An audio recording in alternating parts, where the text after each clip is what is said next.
नमस्कार. स्वराज्य मराठीमध्ये आपले स्वागत. पाहूया सविस्तर बातमी.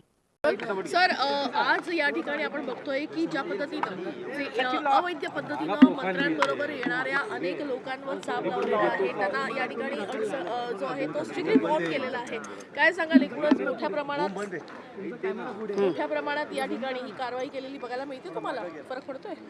म्हणजे विदाउट पास येणाऱ्या लोकांना रोखून धरले असं तुमचं म्हणणं आहे, किंवा मंत्र्यांबरोबर जे लोक असे कुठल्याही प्रकारचा परवानगी न घेता, पास न घेता सभागृहामध्ये किंवा प्रिमायसेसमध्ये येतात, त्यांना जर बंदी केली असेल तर योग्य आहे. याचं कारण असं आहे की सातत्यानं मी आवाज उठवत आलेलो आहे की हे विधिमंडळ आहे की रेल्वे स्टेशन आहे. रेल्वे स्टेशनमध्ये जेवढी गर्दी नाही तेवढी विधिमंडळाच्या आवारामध्ये गर्दी मुंबई असेल ना तर नागपूरला दिसते. आणि मी त्यावेळेला असं म्हणालो होतो की एखादी दुर्घटना, अप्रिय घटना घडली की याला कुठेतरी आळा बसेल.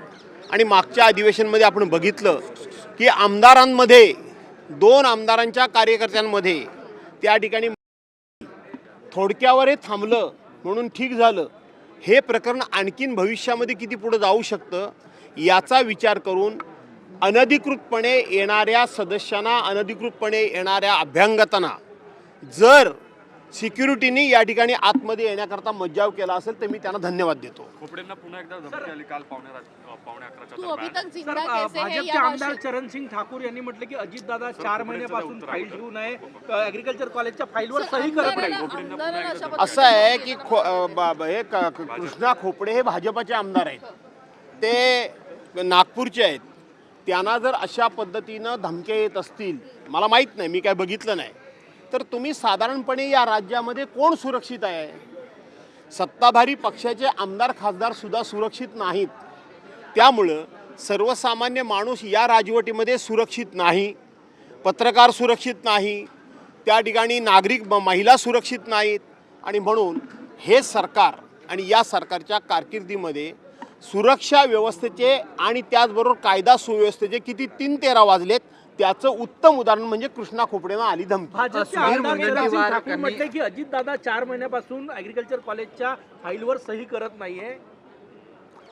असं आहे की ज्या वेळेला विरोधकांच्या फायली थांबवून ठेवल्या जातात, फायली कसल्या आमच्या फायलीच नाही, विकास कामांच्या फायली असतील, त्यावेळेला सत्ताधारी पक्षाच्या लोकांना आनंद वाटला होता.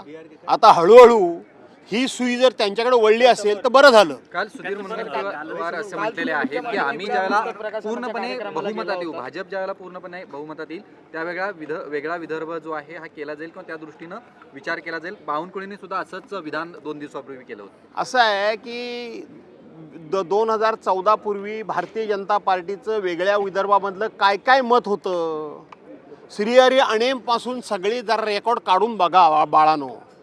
शेवटी कथनी आणि करणी ह्याच्यामध्ये फरक न करतील तर ते भाजपवाले कसले?